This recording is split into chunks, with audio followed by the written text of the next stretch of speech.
Hey guys, today we're taking a look at the long-awaited high-end master model König Wolf from Kotobukiya. You know how this works. We're going to unbox the kit and going to show you its posability and gimmicks, and we're also going to compare it to a few other models, of course. Now, before I get started, I have to apologize in advance for the audio during the unboxing and the show and tell sections of this video, but I'll talk a bit more about that at the end. Just wanted to mention that right at the top. Anyway, enough talk. Let's get started.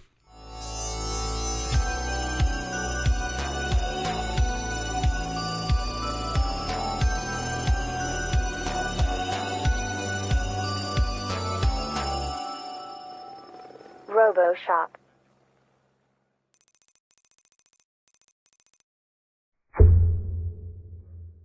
Right, so first of all, we've got ourselves another big-ass box problem here in that I actually had to move the camera away from the workbench to even be able to sort of fit this entirely into the picture. The box art illustration, if I can, it's a little hard to show because of the glare from the light here, but this is, of course, absolutely gorgeous. It looks a little more sort of stylized and painterly, in my opinion, than what we're used to from this box art, which works for me. I think it's absolutely fantastic. You may or may not realize I'm not the biggest fan of the König Wolf myself, actually, but this looks really cool. Then here, you know, and we've got the HMM logo. This is number 56. We have the name here at the bottom in Roman letters and in katakana, and then on the sides we have this illustration that I'm sure we've all seen plenty of times at this point. Here we have the usual array of showing the posability, which that looks really good. We have the cockpit. This is the water slides. Got a couple of pictures from different angles. One that shows this weird sort of scope thing that folds onto the head, and the fact that you can move these cannons to face forward. On this side is just the box art again, and on this side we have a photo of the actual Zoid. Now I'm going to move the camera down a bit, and then we're going to take a look at all the stuff that's in this box. Okay, I'm just going to have to work my way through this top to bottom. There's too much to look at here. The box, in case you're wondering, is about the size of the Genosaurus box, or actually, well, it's the same size. It's the same type of box, and it's definitely, let me just show you this for a second here. It's full. There is a lot of stuff in here. This is not one of those cases where we're getting a big ass box and then there's nothing in it. This is definitely a big kit with a lot of parts. So let's see here. We have these silver pieces that seem to, this goes on the legs, and this is the what I will forever insist to call fart cannons, because on the Command Wolf, those cannons on the back are, they like to make smoke. So I've always said all of the wolf swords have fart cannons. Sorry, this joke is funny to about 3 other people, but I'm still going to get it in this video. We have caps. I'm sure this sort of forest green color. We have a whole bunch of gold parts. I think that's all of them. The teeth here, and pistons, lots of pistons. I always like those. The gold collar it's okay looking. I don't understand why Kotobukiya's gold doesn't always look the same. Sometimes you get like this really ugly sort of scrambled egg looking collar, and these are actually sort of okay looking. Anyway, we have a whole bunch of orange translucent pieces. This goes on the goggles. This is the eyes, and these are more sort of, I guess, cameras for the weapons. I like orange translucent. What I would like even more is if they had included this sprue as just a plain clear one, which it doesn't look like they did. Here we have polycaps. I wonder if this is everything. Just 4 poly. I know this says PC2. There's going to be another polycap sprue here. We have the Zoids core, this joint piece made of ABS plastic, which if I had to guess is probably the neck joint. Must be some major like structural piece. And then we have a gray sprue with leg pieces mostly. Just plain gray, which is nice. You know, they used to, this is the kind of thing that on the older kits they used to go, oh, let's make this an ugly maroon color that clashes with everything else, right? And here it's just gray. The armor is just plain white, and it has a lot of detail on it here. If you want to go nuts with panel lining, which you absolutely should. I'm not going to do that for this review because I'm going to paint the kit completely, but anyway, more gray mechanical pieces. Looks like torso. We have next, we've got the feet more or less, or all the claws that go on the feet.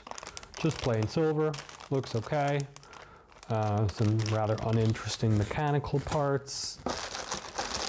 Lots more armor here. Hold on, let's do this first. What is this? Oh, this. Oh, right. This is the pistons, the other half of the piston. So we have gold and silver pistons to put everywhere, all separate pieces. Very nice. A lot of well-done parts. I mean, color separation on this kit from the look of it. Then we have armor, and more armor. Tons of little armor parts with lots of detail, panel lines, and little sort of shapes and designs here all over the place. Very cool. Same with this sprue with more armor. Just a ton of the stuff. And here also these, notice that these grills here are actually molded to go all the way through and not just on the top. So even if you don't do a panel line wash on these, they should look good. And here also these holes actually go all the way through. Very nice, very nice. Pretty impressed so far, I must say. Now here we have these, I don't know what these are supposed to be on the real, the real thing. Well, it is the real thing, the motorized version. They come with this as well, and they are also rubber. Now you may remember that the motorized König Wolf also has these weird rubber things,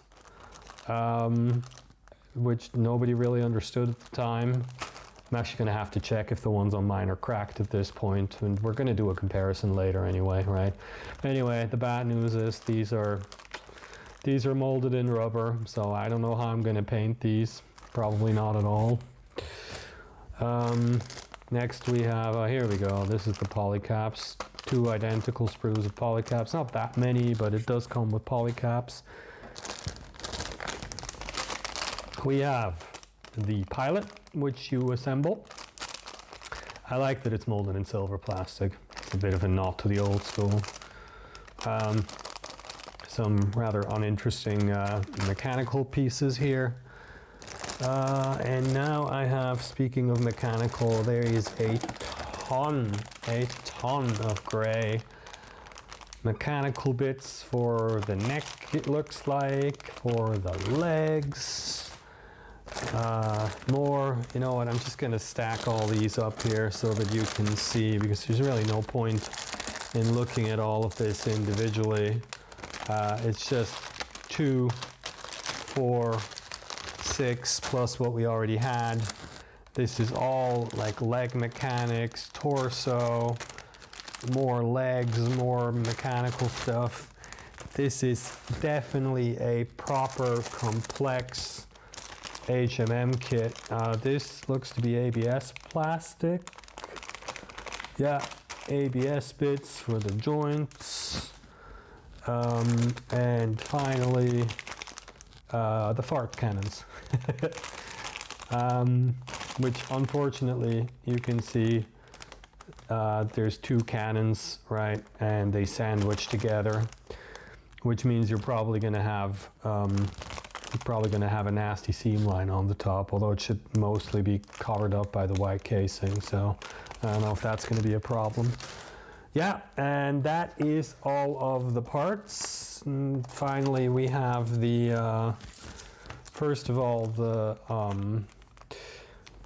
water slides, which I cannot remember if this is just a straight sort of water slidification of the decals or the stickers, I should say, that came with the Tomy kit, but it certainly appears so. If this Italics RZ053, more standard looking one here, the usual assortment of I guess we should be calling these Greeble decals, because that's kind of what they are, and two nice big Helic Republic emblems here.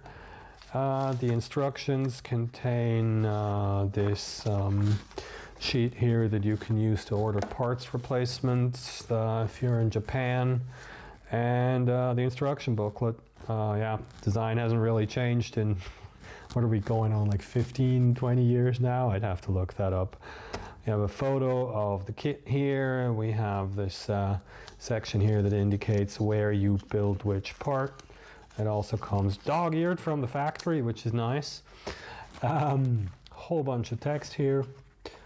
And then we have this picture here of the actual kit that shows, points out this fan here for no particular reason.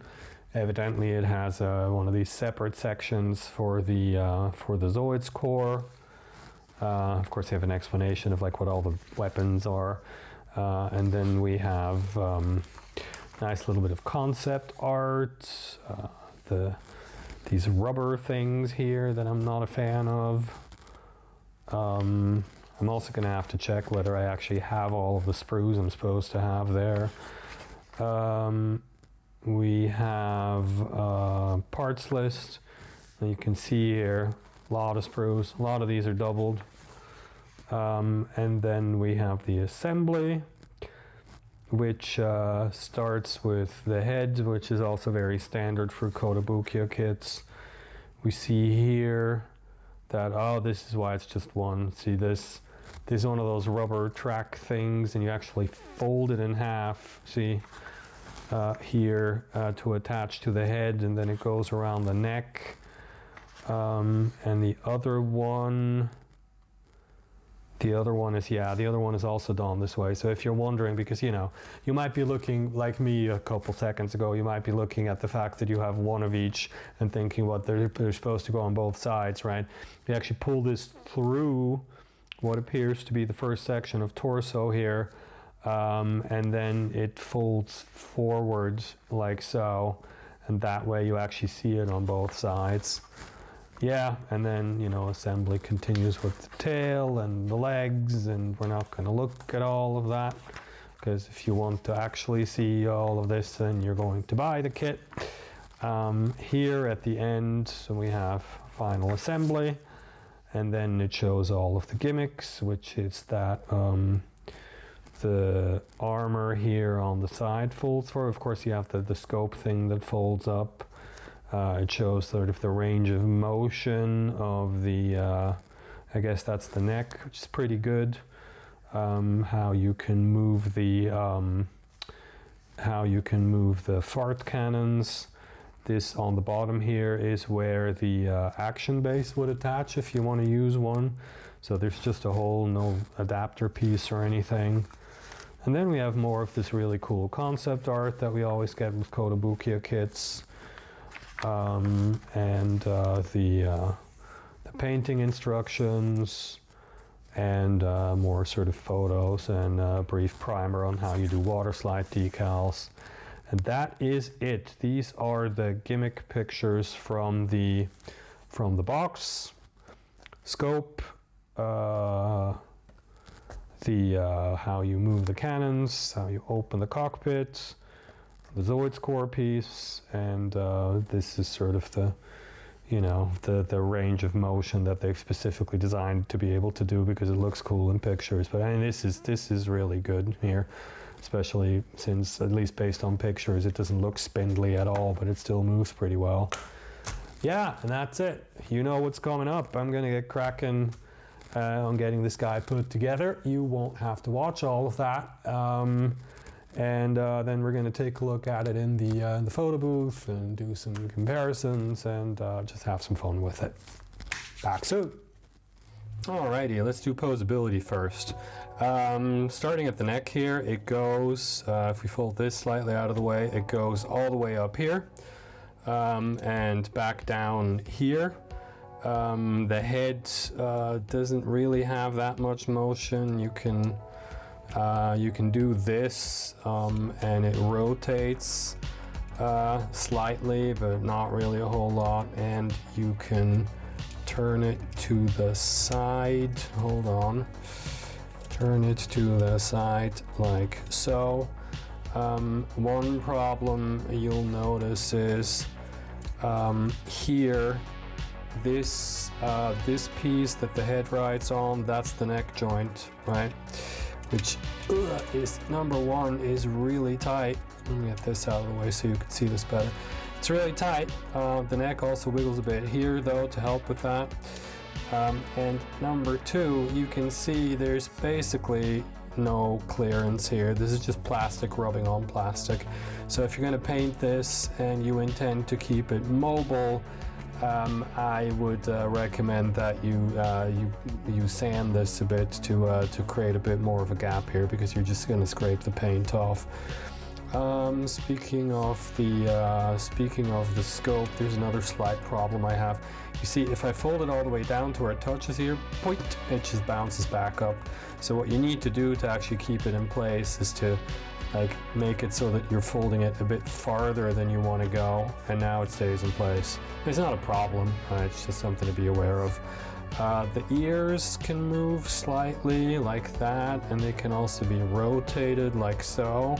This is mostly to aid with moving the scope forward, because if you don't fold them in like this, then you won't be able to get the scope over them. We have a mouth that opens extremely far and has a little clear part, like a camera in here as well. The cockpit opens, although I have to say this is a bit difficult to pry open here. Here we go. There's the pilot. And then we have, oh yeah, you can move these. You can move these pieces here, but I don't find that they really get in the way of moving the head around, so it's a little bit pointless in my opinion. The legs are quite mobile. You can move it all the way up like this, because it has the peg sits on a hinge here, or tuck it in like that. There's another joint in here that allows it to move forward and back. They will of course rotate all the way around, as long as you don't, bump up against anything. You can bend this joint this far, or stretch it out like that.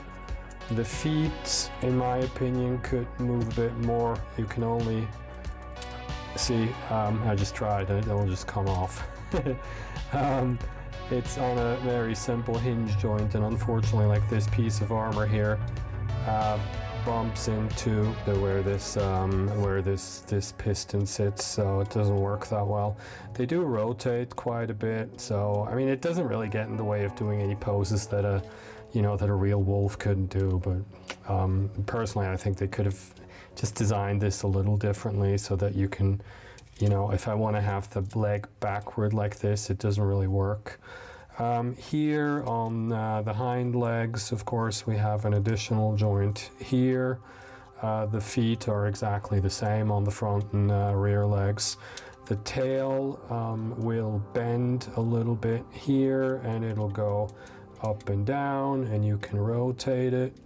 And this armor piece here, as you just saw, moves so that you can, so that it's always covering, but you can get the tail up and down. Then we have the cannons on the back. This thing here can be tucked all the way into this gap, but you can also move it up, and then it reveals another camera here. You can move it all the way up to allow you to do this, and tuck it back in like so. Boom.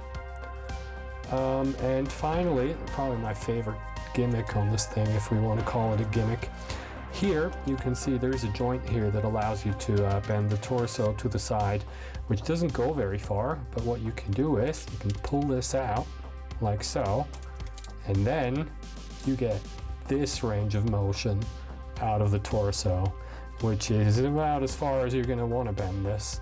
This is, this is just really well designed. It's probably also not going to work anymore once it's painted, but it's a great idea. Which, in general, I have to say, like, a lot of the motion features on this, like this, how this tucks away, and this, and also, honestly, slightly less so, but the moving armor piece on the tail here. One thing I really like about this kit is that they really thought about, like, how can we make this really posable without it having to look spindly, so that the joints have a lot of range of motion. And this is a perfect example of that. It's just it's relatively simple, and there's a lot of Gunpla kits with things like that, but it works super well. And the Zoid looks good whether you have it in or you have it out. So anyway, that's it. We'll move on to a bunch of comparison pictures from here. So first of all, obviously we need to see what this thing looks like next to the motorized version from Tomy. Now, as you can see, other than the fact that my König Wolf is pretty yellowed, even though I'm actually careful not to expose my Zoids to direct sunlight, the two look very similar. The Kotobukiya model has some sharper angles and of course more detail, but the proportions and the overall look of the kit are almost exactly the same, especially the head. Now, I don't know about you, but that's what I want from an HMM, especially if you're a fan of the original. Now, here it is next to the Kotobukiya Liger Zero, just to give you an idea of its size. I think what you can also see here is that it looks a lot less spindly than the Liger, which is something you'll hear me praise it for at least one more time in this video. The newer Kotobukiya kits just seem much better thought out than some of the older models. And finally, because I don't have a built Kotobukiya König Wolf to compare it to, I thought I'd do a little collection flex and show you a comparison to the Wiz Wolf. I don't really have anything to say here because there's no good reason for this picture, but here it is. So, what do we think of this guy? I should mention that unlike almost everyone else, I'm really not the biggest fan of the König Wolf or Wolf Zoids in general, but it seemed like for years, every time there was a discussion online about what Zoid people would like to see an HMM of, this one's near the top of the list, so I'm sure a lot of people are super excited about this release, and I can tell you, if you like the König Wolf, you should be excited about this kit. It's damn near perfect. Aside from the fact that, like the Redler before it, it's another example of exactly how you'd want a Zoid's appearance to be adapted to the HMM line, it's just a really solid piece of engineering. Everything on here works, there are no unnecessary over-engineered sections to bog it down, and building it is actually a ton of fun. None of it was fiddly or unnecessarily difficult, the parts fit is great, and it has just the right amount of complexity without making you feel like you're cutting and trimming a dozen pieces that didn't really need to be more than 4. There's really not much else to say than they really nailed it with this one, and if you're at all interested in this kit, there's no reason I can think of why you shouldn't buy it. It's just a fantastic example of everything you'd want from an HMM Zoids kit, and given the popularity of the König Wolf, I can only hope it sells like crazy and they make more. Well, and that's it for this one. If you made it this far, maybe you want to know what the problem with the audio is, so I don't know if I've mentioned this before, but I still make all these videos with my phone, and the short version is I had to buy a new phone last year and I've been having issues ever since. Newer phones don't come with an audio jack anymore, so I tried an adapter first and that didn't work, so now I bought a new clip mic and, well, you all heard what that sounds like.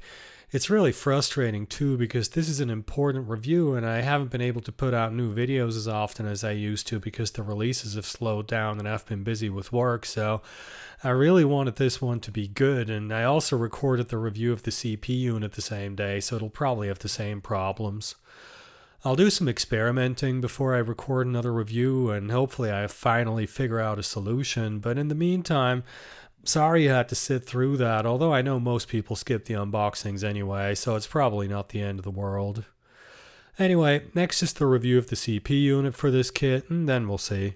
If you'd like to support this channel, I have PayPal and Patreon links in the description below, but you can also just give me a bump in the algorithm by liking the video and subscribing to the channel. That helps a lot. Thanks for watching, and I'll see you in the next one.